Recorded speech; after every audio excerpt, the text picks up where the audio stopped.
Ayan o. Woo!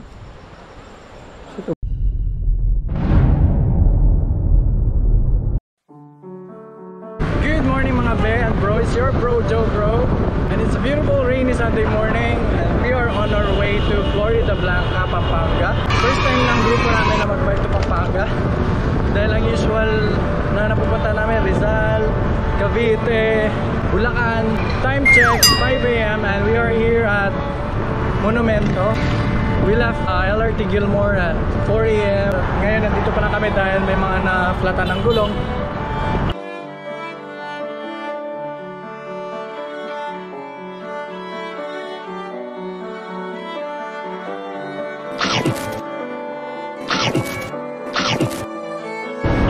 Papunta na kami ngayon ng Valenzuela.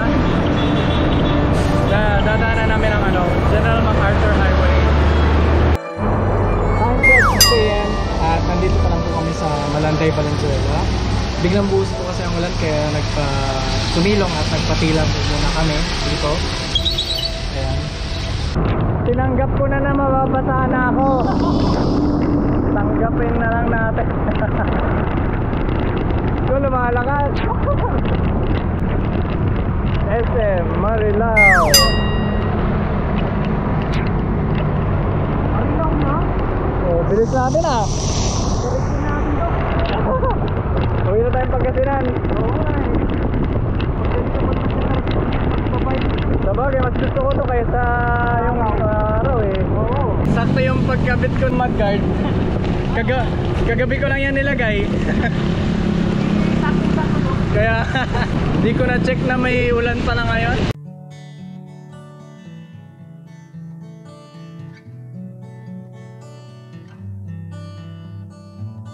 So lately been wondering who will be there to take my place when I'm gone. You need love to light the shadows on your face.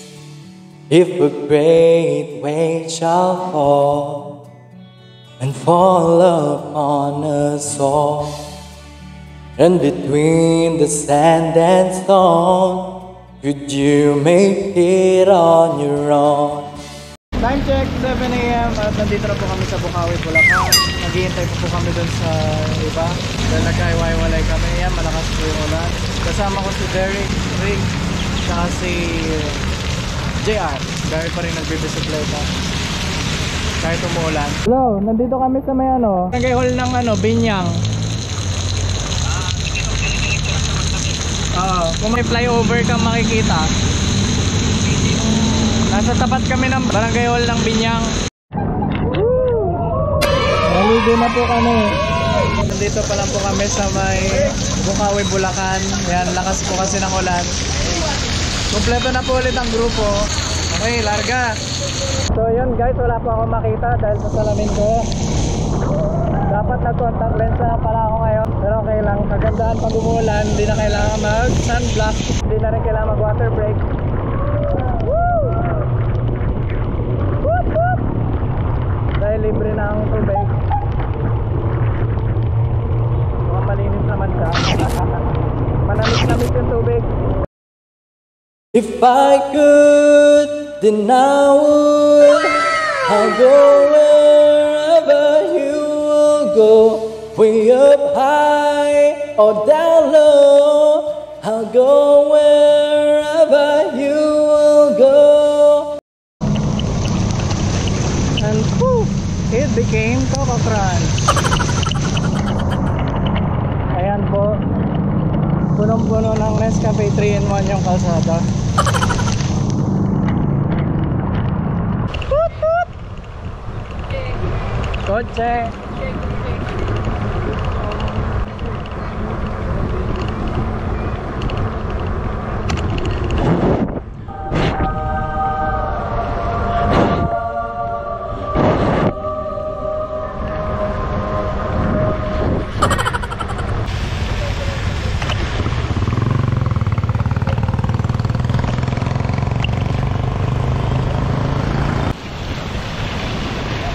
Daming garden dito.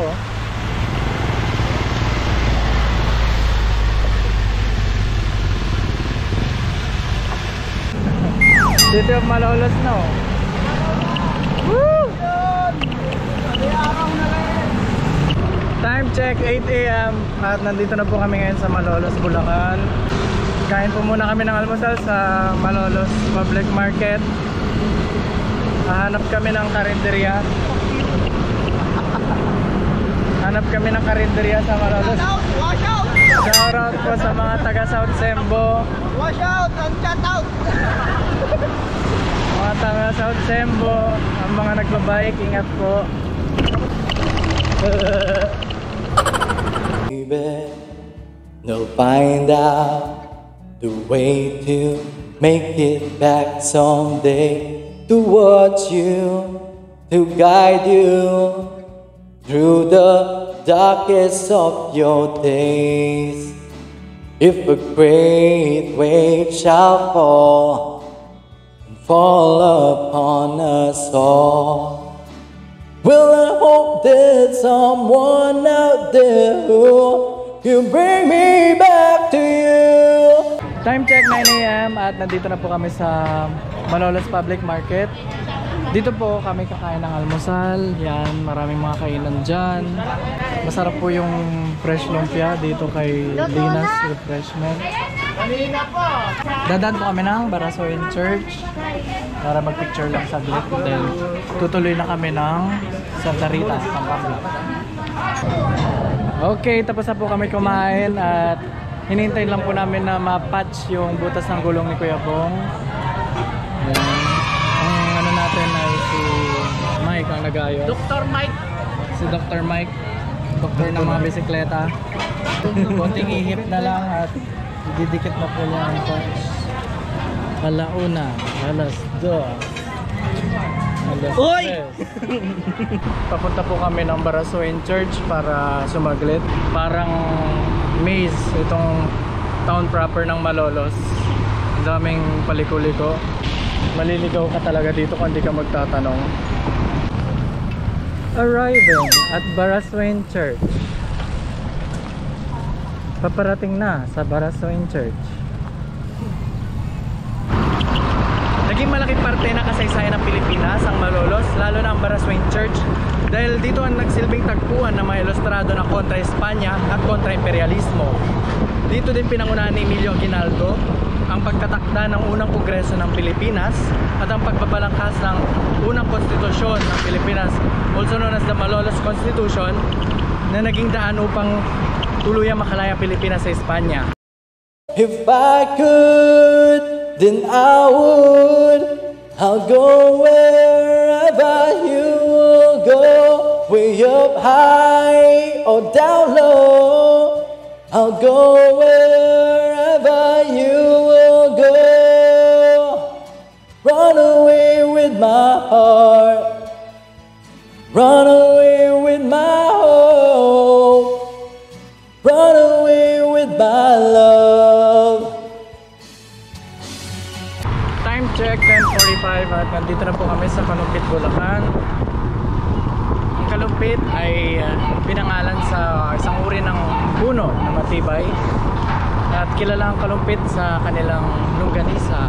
Ito din matatagpuan ng Jed's Resort.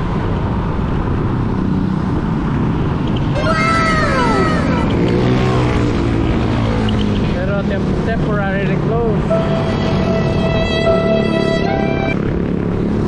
Time check 11 AM at nandito na po kami sa marker ng Pampanga. Ito ang unang Pampanga ride ng South Sembo Bikers. Level up na po kami, hindi na lang po Rizal, Bulacan at Cavite. Umabot na po kami ng Pampanga.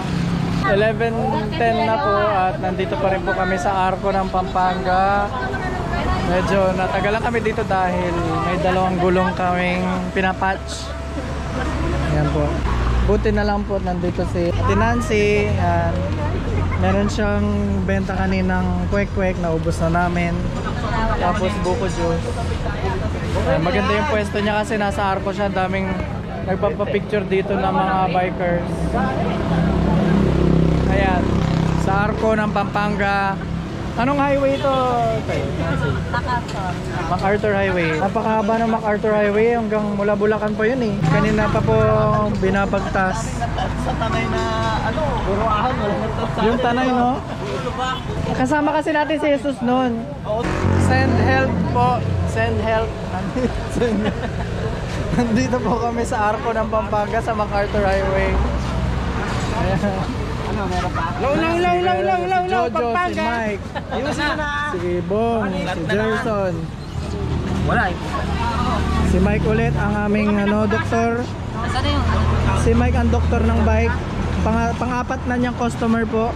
Shout out kay Frank, hindi sumama. Wala, Frank. Eh, may sira daw yung ano niya eh. May sira yung bike yata ni Frank. Siya may sira. Ikaw daw may sira, Frank. May sira yung ulo niya. Baka sinisikmura na pa rin. Di ba sinisikmura siya? Wala na, tapos na. Graduate na po siya. Dalawa kasi yung bayaw niya na gumagamit ng bike niya eh. Nasira, tuloy. Ayan po. Buko juice. Time check 2:30 at nandito na po kami sa border ng Santa Rita at Porac, Pampanga. Hintay pa namin yung mga kasama namin. Wala na kaming kasunod eh, sa likod at harap eh. Ayan, wala na. Kakaming dalawa na ni Cedric. Nakabalik na po ulit ako ng Balubad. Ay, dito na lang. Dito na tayo.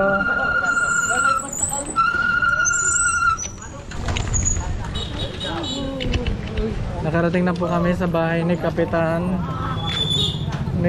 Romel.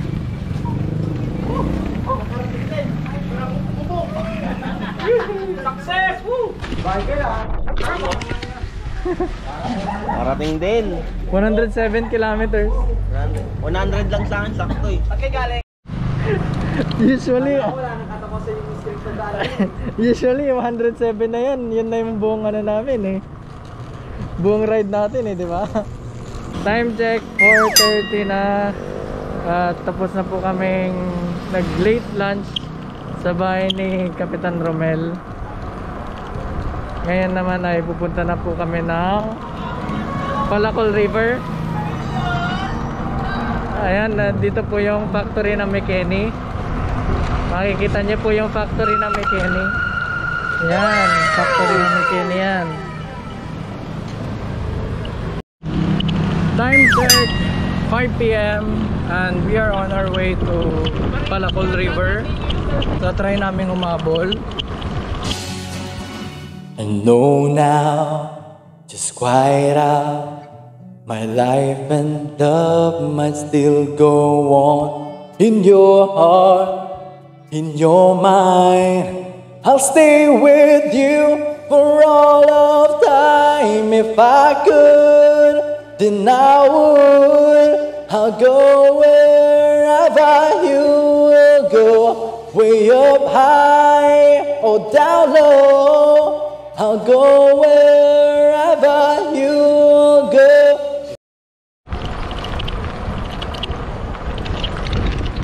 Time check 5:15 at nandito pa rin po kami sa papuntang Palacol River.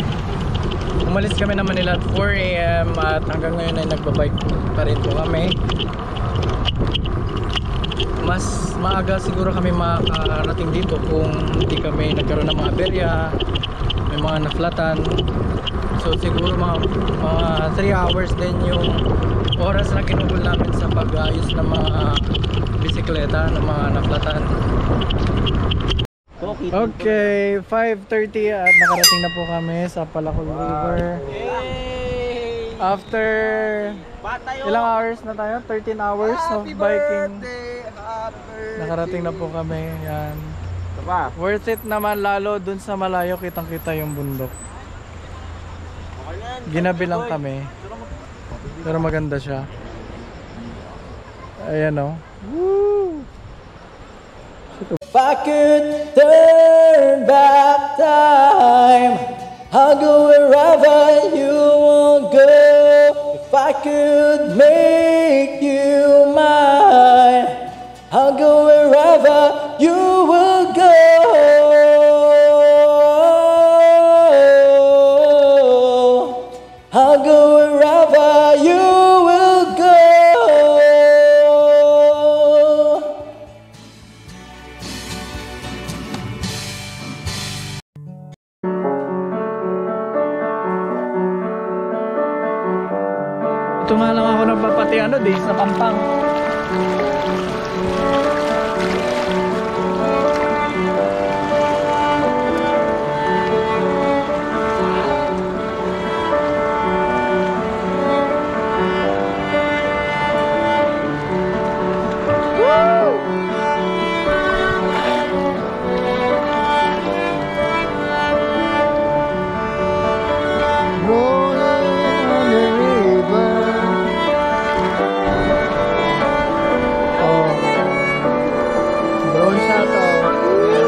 Mababaw yan eh.